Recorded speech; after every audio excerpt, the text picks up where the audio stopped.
ശ്രമങ്ങളുടെ ഒടുവിലത്തെ ഉദാഹരണമാണ് മുജാഹിദുകൾ ജിന്നുകളോട് സഹായം തേടാമെന്ന് വാദിക്കുന്നവരാണെന്ന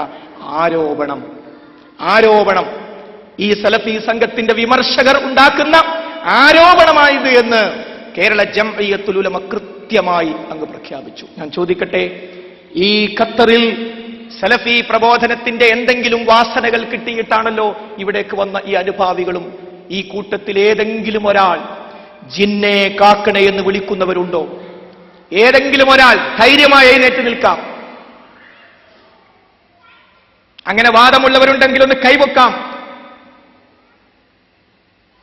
സഹോദരങ്ങളെ, ഒരാൾ ചെയ്യാത്ത ഒരു ശിർക്ക് ഒരു സംഘത്തിന് മേൽ പറഞ്ഞാൽ അത് തിരിച്ചടിക്കും.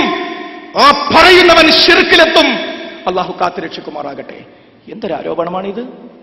ഏതൊരു വിഷയത്തിന് വേണ്ടി ഒരു സംഘം പ്രവർത്തിക്കുന്നുവോ ആ സംഘത്തിൽ തന്നെ തകരാറ് പറ്റിയെന്ന് പറഞ്ഞാൽ സ്വാഭാവികമായും ക്ഷീണിപ്പിക്കാൻ കഴിയുമെന്ന് കരുതിയോ? ഇല്ല. കേരള ജംഇയ്യത്തുൽ ഉലമ പറഞ്ഞു ആരോപണം മാത്രമാണത്. കഥ കഴിഞ്ഞല്ലോ. ഒന്നാമത്തെ വിഷയം അതാണ്. അതുകൊണ്ട് വിജന പ്രദേശമാകട്ടെ സ്വജന പ്രദേശമാകട്ടെ അള്ളാഹുവിനോട് മാത്രമേ പ്രാർത്ഥിക്കാവൂ. ജിന്നിനോട് പ്രാർത്ഥിച്ചാൽ അത് ശിർക്കാണ്, അവൻ നരകത്തിൽ പോകും. ആർക്കും ആ വിഷയത്തിൽ തർക്കമില്ലാത്തത് കൊണ്ട് മാത്രമല്ല, കേരളീയ സമൂഹത്തിൽ വാദപ്രതിവാദങ്ങളിലൂടെ ഇൻ തദഊഹും ലാ യസ്മഉ ദുആഅക്കും, നിങ്ങൾ അവരെ വിളിച്ചാൽ നിങ്ങളുടെ വിളി അവർ കേൾക്കുകയില്ല എന്ന സൂറത്ത് ഫാത്തിറിലെ 14-ാമത്തെ ആയത്തിൽ ഇൻ തദഊഹും, നിങ്ങൾ അവരെ വിളിച്ചാൽ എന്ന ഹും എന്നതിൽ പ്രവാചകന്മാർ പെടും, ജിന്നുകൾ പെടും, പിശാച് പെടും, നിർജീവ വസ്തുക്കൾ പെടുമെന്ന് കേരളീയ സമൂഹത്തെ പഠിപ്പിച്ചവരാണ് സലഫി പ്രബോധകർ. അതുകൊണ്ട് സഹോദരങ്ങളെ, ഒന്ന് പിന്നെ എന്താ രണ്ടാമത്തത്? അന്ധവിശ്വാസത്തിലേക്ക് തിരിച്ചു പോകുമെന്ന് പറയാനുള്ള രണ്ടാമത്തെ വിഷയം എന്താ? ജിന്ന് ശരീരത്തിൽ പ്രവേശിക്കും, ജിന്ന് ശരീരത്തിൽ പ്രവേശിക്കും എന്ന് പറയുന്നു. നമ്മളൊക്കെ മുജാഹിദായത് അതൊന്നും ഇല്ലാന്ന് വിചാരിച്ചിട്ടല്ലേ? എങ്കിൽ അത് ഖുർആൻ നിഷേധമാണ്. എന്റെ സംസാരം പൂർത്തിയാകാതെ നിങ്ങൾ എഴുന്നേറ്റാൽ കൺഫ്യൂഷൻ ഉണ്ടാകും. ജിന്ന് ശരീരത്തിൽ പ്രവേശിക്കുമെന്ന് നിഷേധിക്കുന്നത് ഹദീസ് നിഷേധമല്ല, ഖുർആൻ നിഷേധമാണ്. അല്ലദീ യുവസ്വിസു ഫീ സുദൂരിന്നാസ്, മനുഷ്യ ഹൃദയങ്ങളിൽ ഇബ്ലീസ് വസ്വാസ് ഉണ്ടാക്കുന്നു. മനുഷ്യന്റെ ഹൃദയം ശരീരത്തിന് പുറത്തോ അകത്തോ? ഖുർആൻ പറയുന്നു മനുഷ്യന്റെ ഹൃദയത്തിൽ ഇബ്ലീസ് വസ്വാസ് ഉണ്ടാക്കും. അപ്പോൾ ഹൃദയം ശരീരത്തിന്റെ ഉള്ളിലാണ്. മഹാനായ പ്രവാചകൻ സ്വല്ലല്ലാഹു അലൈഹി വസല്ലം പറഞ്ഞു മനുഷ്യന്റെ രക്തത്തിലൂടെ പിശാച് സഞ്ചരിക്കും.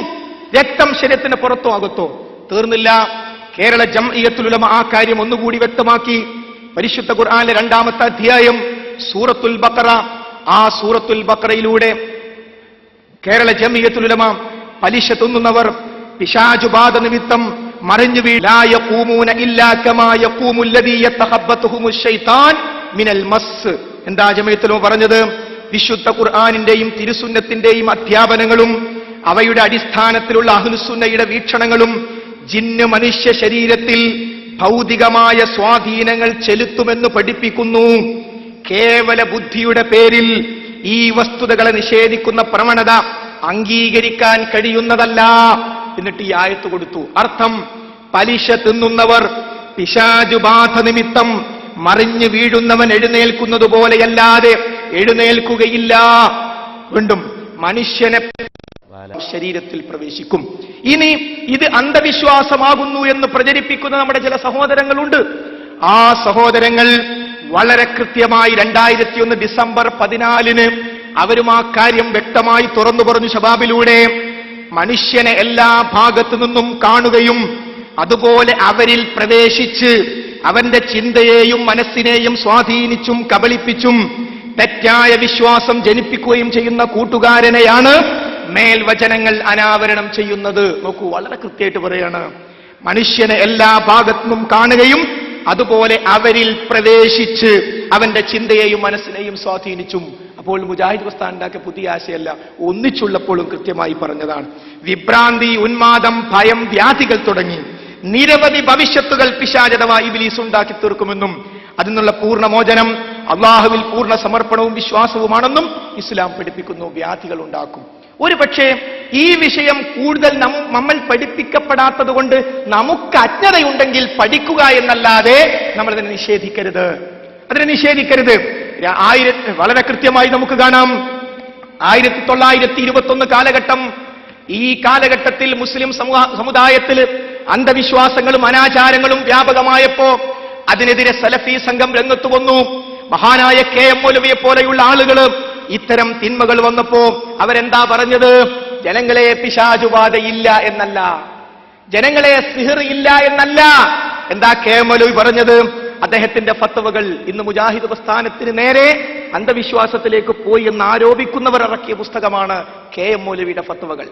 ഈ കെ എം മൗലവിയുടെ ഫത്വകളിൽ 18ാമത്തെ പേജിൽ കാണാം, എന്നാൽ ഖുർആനിലെ ആയത്തുകൾ, അള്ളാഹുവിന്റെ നാമങ്ങൾ, ഗുണങ്ങൾ, നബി സല്ലല്ലാഹു അലൈഹി വസല്ലം ലഭിച്ചിട്ടുള്ള പ്രാർത്ഥനകൾ എന്നിവയെ കൊണ്ട് മേൽപ്പറഞ്ഞ അവസരങ്ങളിൽ മാരണമോ പിശാചുബാധയോ ഏറ്റിട്ടുണ്ടെന്ന് വിചാരിക്കപ്പെടുന്ന അവസരങ്ങളിൽ ചികിത്സ നടത്തുന്നത് കൊണ്ട് ദോഷമില്ല.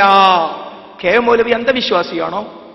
സഹോദരങ്ങളെ, 1921 കാലഘട്ടത്തിൽ അന്ധവിശ്വാസത്തിലേക്ക്, അനാചാരത്തിലേക്ക് മുസ്ലിം സമൂഹം പോയപ്പോ പിശാചുബാധയുണ്ടായാൽ ജാറത്തിലേക്കല്ല പോകേണ്ടത്, കൊടികുത്ത് നേർച്ച നടത്തുകയല്ല വേണ്ടത്, കുത്തുബിയത്ത് കഴിക്കുകയല്ല വേണ്ടത്, ഖുർആൻ ഓതുകയാണ് വേണ്ടത്, റസൂലുള്ള പഠിപ്പിച്ച പ്രാർത്ഥനകൾ പ്രാർത്ഥിക്കുകയാണ് വേണ്ടത്. ഇതാണ് അന്ന് മുജാഹിദ് പ്രസ്ഥാനം പഠിപ്പിച്ചത്. അല്ലാതെ പിശാച് മനുഷ്യരത്തിൽ പ്രവേശിക്കുകയില്ല എന്നല്ല. നമ്മൾ ആ വിഷയം കൃത്യമായി അറിയണം. അതാ പറഞ്ഞത്, ഒന്ന് വിഷയം പഠിക്കാൻ മനസ്സൊന്ന് കൊടുത്താൽ, ആ ദുർവാശിയൊന്ന് മാറ്റിവെച്ചാൽ, ആ നേരത്തെയുള്ള ആ വിധിയൊന്ന്, മുൻവിധിയൊന്ന് മാറ്റിവെച്ചാൽ വിഷയങ്ങൾക്ക് പെട്ടെന്ന് പരിഹാരമായി. അപ്പൊ നിങ്ങൾക്കിടയിൽ വല്ല കാര്യത്തിലും അഭിപ്രായ വ്യത്യാസമുണ്ടായാൽ നിങ്ങൾ അള്ളാഹുവിലേക്ക്, ഖുർആനിലേക്ക് മടക്കിക്കോ. ഖുർആനിലുണ്ട് പിശാച് മനുഷ്യ ശരീരത്തിൽ പ്രവേശിക്കും. ഇത് യഥാർത്ഥത്തിൽ മുസ്ലിം സമൂഹത്തിൽ അഭിപ്രായ വ്യത്യാസമുള്ള വിഷയമല്ല. അത് വളരെ കൃത്യമായി അനുകൂലിക്കുന്നവരും പ്രതികൂലിക്കുന്നവരും എഴുതി വെച്ചിട്ടുണ്ട്. ഇനിയോ സഹോദരങ്ങളെ, സിഹർ, പടച്ചോന് അള്ളാന്റെ റസൂലിന് സിഹർ ബാധിച്ചുനോ? പടച്ചോനെ എന്തായി പറയുന്നത്? എനിക്ക് ഉൾക്കൊള്ളാൻ പറ്റുന്നില്ല. പാവന്നേ പറയാനുള്ളൂ. മഹാനായ നബി കരീം സല്ലല്ലാഹു അലൈഹി വസല്ലം റസൂലിനൊക്കെ സിഹർ ബാധിക്കുക, പിന്നെ എങ്ങനെയാണ് ഈ വഹിയൊക്കെ വന്നാൽ മാറിപ്പോലെ? പിന്നെ എന്തെങ്കിലുമൊക്കെ വഹിയായിട്ട് വരില്ലേ? വിഷയം പഠിക്കണ്ടേ സഹോദരങ്ങളെ? മഹദിയായ ആയിഷ റളിയല്ലാഹു അൻഹയും സഫ്വാൻ റളിയല്ലാഹുവിനെ ബന്ധപ്പെട്ടൊരു വിഷയം ഉണ്ടായി. യുദ്ധത്തില് ആയിഷ ബീവി ഒരു സ്ഥലത്ത് അവിടെ ഇറങ്ങി ഒന്ന് പ്രാഥമിക കാര്യങ്ങൾക്ക് നിർവഹിച്ച് മാല കാണൽ തെരഞ്ഞു നോക്കി വന്നപ്പോ പല്ലക്കുമായിട്ട് ആള് പോയി, വാഹനമായിട്ട് ആള് പോയി. അതിന് ആയിഷ ബീവിക്ക് വളരെ ഭാരം കുറവാണ്. അപ്പൊ ആയിഷ ബീവി വാഹനത്തിൽ ഉണ്ടെന്ന് കരുതി ആള് പോയി. ആയിഷ ബീവി ഒറ്റപ്പെട്ടു പോയി. അഥവാ അതാ വരുന്നു സഫ്വാൻ റളിയല്ലാഹു അൻഹു, യുദ്ധം കഴിഞ്ഞാൽ എന്തെങ്കിലുമൊക്കെ പ്രശ്നങ്ങളുണ്ടോ എന്ന് അന്വേഷിക്കാൻ ഒരാളെ റസൂൽ ചുമതലപ്പെടുത്തും. ഉമ്മ ആരെയാ വിളിക്കുന്നത്? ആയിഷ ബീവിനെ. വിഷയം പറഞ്ഞു. രണ്ടുപേരും കൂടി മദീനയിലേക്ക് പ്രഭാതാപ്പ് കടന്നു വരുന്നു. ആരാ കടന്നു വരുന്നത്? ആയിഷ ബീവി, സഫ്വാൻ റളിയല്ലാഹു അൻഹു. അതാ പരത്തി മുനാഫിക്കുകൾ. ആയിഷ ബീവി സഫ്വാൻ, സഫ്വാൻ ആയിഷ ബീവി, ആയിഷ ബീവി സഫ്വാൻ, സഫ്വാൻ ആയിഷ ബീവി. ദുരാരോപണം പരന്നു. വമ്പിച്ച കോളിളക്കമുണ്ടാക്കിയത് 40 ദിവസത്തോളം വിശ്വാസി സമൂഹം കഷ്ടപ്പെട്ടു. മഹാനായ റസൂലുള്ളാഹി സ്വല്ലല്ലാഹു അലൈഹി വസല്ലം ആയിഷ ബീവി നിൽക്കുന്ന വീട്ടിലേക്ക് വന്ന് പറഞ്ഞു, ആയിഷ, വല്ലതും സംഭവിച്ചു പോയിട്ടുണ്ടെങ്കിൽ പശ്ചാത്തപിച്ചോ. സംഭവിച്ചു എന്ന് ഒരു ധാരണയുണ്ടായിട്ടല്ല, സമാധാനത്തിന് പറഞ്ഞു. ഇരിക്കുന്ന ആയിഷ ബീവി കടന്നുപോയി. നബിയല്ലേ പറഞ്ഞത്? അത്രമാത്രം വിശ്വാസി സമൂഹം പ്രയാസപ്പെട്ടു. സൂറത്തു നൂറിലൂടെ അല്ലാഹ് ആയത്തിറക്കി. എന്താ ആയത്ത്? ആയിഷ ബീവി നിരപരാധിയാണ്, ഒരു പ്രശ്നം ഉണ്ടായിട്ടില്ല. എന്തിനാ ഇങ്ങനെ ഒരു സംഭവം ഉണ്ടായത്? എന്താ? കുറെ പാഠങ്ങളുണ്ട്. ഒന്ന് റസൂലുള്ളാഹിക്ക് വഴി പറയില്ല. ആയിഷ ബീവി അങ്ങനെ സംഭവിച്ചു, ഞാൻ ഇവിടുന്ന് അങ്ങോട്ട് നോക്കിയപ്പോ കണ്ടിട്ടുണ്ട് എന്ന് കണ്ടില്ലേ? കുപ്പിയകത്തുള്ള വസ്തുവിനെ പോലല്ലേ നമ്മളെ നാട്ടിലെ ശൈതന്മാരൊക്കെ കണ്ടുവിടല്. അങ്ങനെയൊന്നും കാണൂല. നബിക്ക് പോലും വഴി പറയില്ല. മനസ്സിലാക്കിക്കോളൂ പാഠം. വിശ്വാസികൾ പോലും, സത്യവിശ്വാസികൾ പോലും അതിൽ പെട്ടുപോയി.